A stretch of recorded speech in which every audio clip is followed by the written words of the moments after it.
Bonjour. Demain, vendredi 1er novembre, la nouvelle lune en Scorpion vient nous pousser à affronter ce qui est enfoui. Qu'il s'agisse de souvenirs, de peur ou de désirs. Plus important, les planètes dominantes du Scorpion, Mars et Pluton, sont en opposition, exigeant que nous affrontions notre nature profonde. Mars alimente notre volonté d'agir pour s'accomplir, tandis que Pluton nous pousse à nous débarrasser de ce qui ne nous sert plus à rien. Cette opposition crée une puissante tension interne, révélant à la fois nos limites et notre capacité de transformation profonde. Durant cette nouvelle lune, son énergie tendue va nous traverser avec une force indéniable, nous obligeant à agir avec une authenticité féroce. Nous sommes invités à ressentir clairement toutes nos émotions ainsi qu'à affirmer nos ambitions afin de leur permettre de nous transformer plutôt que de nous contrôler. Par ailleurs, Pluton termine son voyage à travers le Capricorne. Le moment est donc venu de prendre le pouvoir que ce transit recelait. Mars étant également en trigone avec Mercure en Scorpion et Neptune rétrograde en Poisson, cela devrait améliorer notre capacité à articuler les vérités que nous allons découvrir, car Mercure en Scorpion alimente des conversations approfondies durant lesquelles se révéleront des vérités cachées. Qui plus est, le trigone de Mars à Neptune rétrograde en Poisson amplifie notre sensibilité émotionnelle et psychique, nous encourageant à agir selon nos intuitions avec compassion.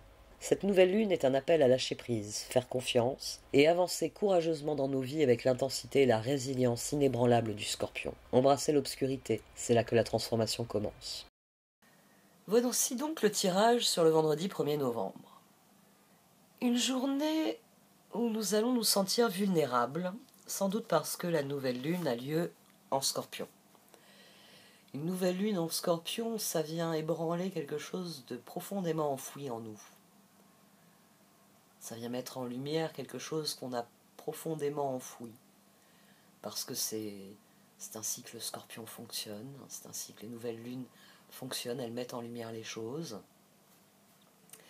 Et demain semble être placé sous signe de la vulnérabilité, d'autant plus que ici ça me parlait déjà d'inquiétude. On a le 8 d'épée, le 4 de pentacle. Et j'allais dire, quelqu'un garde ici ses appréhensions pour lui-même. Et en voyant vulnérabilité, il est possible que ce soit ce sentiment de vulnérabilité qui soit... Avec le 4 de pentacle, oui, il y a l'idée de garder les choses pour soi, de ne pas montrer qu'on est dans une prison mentale, qu'on se sent vulnérable, peut-être aussi qu'on se sent responsable. Il y a responsabilité. Mais il y a se récompenser au-dessus. Et là, abandonner, libérer, donc... Les énergies du Scorpion sont souvent des énergies qu'on appréhende parce qu'il veut aller au fond des choses. Il est comme Pluton. Il a ce besoin de sortir les squelettes du placard. C'est l'archétype, c'est l'énergie qu'ont Pluton et le Scorpion. Il faut sortir les squelettes du placard. Il faut aller au fond des choses, il faut creuser jusqu'au fond des choses. Et on peut se sentir vulnérable dans ces moments-là parce que ça nous oblige à affronter des choses que l'on ne veut pas affronter. Et ici, avec le 4 de pentacle, il y a un peu cette idée-là. Cette idée qu'on veut travailler aux choses tout seul. Surtout que là, on termine avec un 8 de pentacle. Il y a des choses à travailler sur soi, peut-être son sentiment de vulnérabilité, son sentiment de responsabilité. Mais c'est des choses qu'il faut abandonner et libérer. C'est une nouvelle lune, c'est un nouveau départ, c'est une renaissance. On a le 9 de bâton et le 6 de pentacle. Alors, le 6 de pentacle, il est complètement opposé au 4 de pentacle. Dans un 6 de pentacle, on donne parce qu'on sait qu'on recevra un jour ou l'autre. On sait qu'on peut distribuer autant de sourires qu'on veut en remontant la rue et qu'on n'aura pas forcément des gens qui nous regarderont autrement qu'en faisant la gueule. Et puis un peu plus loin, il y aura un sourire et ce sourire, il vous suffira amplement. 6 de pentacle, on est dans le don généreux de soi. 4 de pentacle, on va faire la gueule, c'est mieux. Comme ça, je fais passe-muraille au milieu de tous les gens qui font la gueule et ça se passe mieux. Ce sont deux énergies très différentes. Ici, la prison mentale nous pousse à nous couper, à nous restreindre. Tandis qu'ici, le 9 de bâton, alors le 9 de bâton, ça nous renvoie à l'ermite, ça nous renvoie au soleil. Dans un 9 de bâton, on fait des efforts, mais c'est ces moments-là où... 9 de bâton, pensez à quelqu'un qui fait un effort physique, qui est en train de pousser comme un malade. Waouh! C'est c'est pas facile de bouger ce que je suis en train de bouger, qui transpire comme un fou, mais qui est content de le faire. Dites-vous que c'est une personne qui a la banane et qui est fou de joie. C'est quand il aura fini de pousser la voiture jusqu'en haut de la côte. Ouais, tiens, 9 de bâton, dites-vous que c'est les gamins qui montent avec leur luge dans la neige, qui ont du mal, mais ils savent qu'une fois qu'ils sont tout en haut de la côte, voilà la grande descente qu'ils vont faire. Mais dans un 9 de bâton, on peine, mais on en attend tellement. C'est l'ermite, c'est le soleil. Je suis en train de me réaliser dans ce que je fais. L'effort est intense, l'effort est réel. Dans un 9 de bâton, l'effort est réel. Il y a même cette dimension physique que j'essaye de vous retranscrire dans un œuf de bâton. Mais là, ça va vers l'échange et donner sans même se préoccuper de ce qu'on va recevoir, parce qu'on est confiant dans le cycle du donner-recevoir. Deux énergies complètement différentes, et c'est bien sûr celle-ci qu'il faut privilégier, puisque c'est l'action nécessaire au progrès.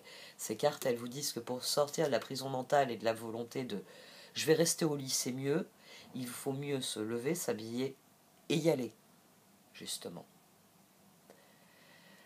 À la fin de la journée, on a deux énergies intéressantes. On a le magicien et la papesse. Et au dos, on a l'huile de pentacle. On a quelqu'un qui fait ce qui lui semble être le mieux à faire ici. On écoute son intuition et on agit en fonction de son intuition. Et c'est sans doute à ce moment-là qu'on abandonne et qu'on libère, notamment. Les deux positions en dessous sont intéressantes parce qu'on a les amants, la roue et le 5 de bâton. Et on aboutit au jugement. Donc là, on a le 16 de la tour, là on a le 15 du diable. Mais c'est pour nous dire que certaines relations vont changer de manière irrémédiable. Mais à mon sens, le 5 de bâton ici vous encourage à juger de celles qui valent la peine. Qui valent la peine de s'engager de manière irrévocable, c'est le diable, qui valent la peine que 5 de bâton, on se batte pour elles. Ici, le 5, il fonctionne comme une carte d'engagement. Il vient vous demander dans quoi vous voulez vous engager. Parce qu'il s'oppose au 5 de pentacle ici. 5 de pentacle, 2 d'épée, 2 de pentacle. Quand je considère la journée, elle est fériée, je vais en profiter, je vais rester au lit. Parce que les choix ne me conviennent pas. 2 d'épée et 2 de pentacle, c'est rarement bon ensemble. Surtout quand il y a du 5 de pentacle avec. C'est rarement bon parce que le 2 d'épée, pour être résolu, il faut qu'il y ait une décision, il faut qu'il y ait un changement. Même la décision de « je verrai ça dans un mois », parce que parfois on a des choix où on peut se dire « je verrai ça dans un mois ». Oui, le mariage, il est dans un mois, donc il est dans 2 mois. Donc dans un mois, je verrai en fonction comment je peux m'habiller. Il y a des décisions que vous pouvez reporter. Mais 2 de pentacle, là, ça vient me dire que c'est pas un report. C'est un statu quo. On va le laisser comme ça. Et je sais pas, l'année prochaine ou dans 10 ans. Parce que de toute façon, j'ai pas envie de m'en occuper. Ici, il y a quelqu'un qui juge que les choix ne sont pas des choix et que les choix ne sont pas heureux et qui ne veut pas faire de choix. Il y a quelqu'un qui ne tranche pas ici. Et ça ne peut que accroître la vulnérabilité. À mon sens, la vulnérabilité, il faut la comprendre, l'accepter pour pouvoir prendre la responsabilité de ce que vous avez à faire. Ici, il y a un choix qui est fait avec la papesse. La papesse, sur ces deux-là, elle vient dire « Mais non, je sais au fond de moi qu'il faut que j'aille dans cette direction-là. Qu'il faut que je privilégie une voie plutôt qu'une autre. » Là, on prend la responsabilité des choses.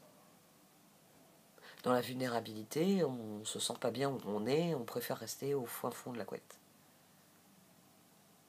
Mais les cartes, elles vous disent que 9 de bâton, 6 de pentacle, qu'il faut nourrir le processus, qu'il faut faire vivre le processus, qu'il faut l'enclencher, qu'il faut y aller bravement, joyeusement même. Parce que c'est ainsi que vous prenez la responsabilité, c'est ainsi que vous décidez réellement, jugement. Et c'est ainsi que vous devenez totalement constructif.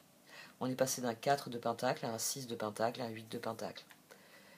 Ce serait bien que le prochain bond, ce soit un 10 de pentacle. Vous avez réussi le grand chelem. Et à mon sens, se récompenser dit cela. Que le 10 de pentacle, il n'est pas très loin. C'est juste de faire les bons nécessaires pour l'atteindre. Et ça, c'est à la portée de chacun. Abandonné et libéré. Vous êtes enveloppé des bienfaits de notre amour radieux. Ouvrez les mains pour abandonner les épreuves auxquelles vous vous agrippez. Tendez vos bras et votre cœur vers notre amour et notre assistance. Profitez bien de cette nouvelle lune. Je vais publier les horoscopes. Ça vous donnera des informations sur ce qui est peut-être plus précisément va être travaillé selon la maison dans laquelle ça va se passer pour vous. Bon, j'arrête là. Merci de m'avoir écouté. Vous pouvez liker, commenter et partager cette vidéo. Au revoir.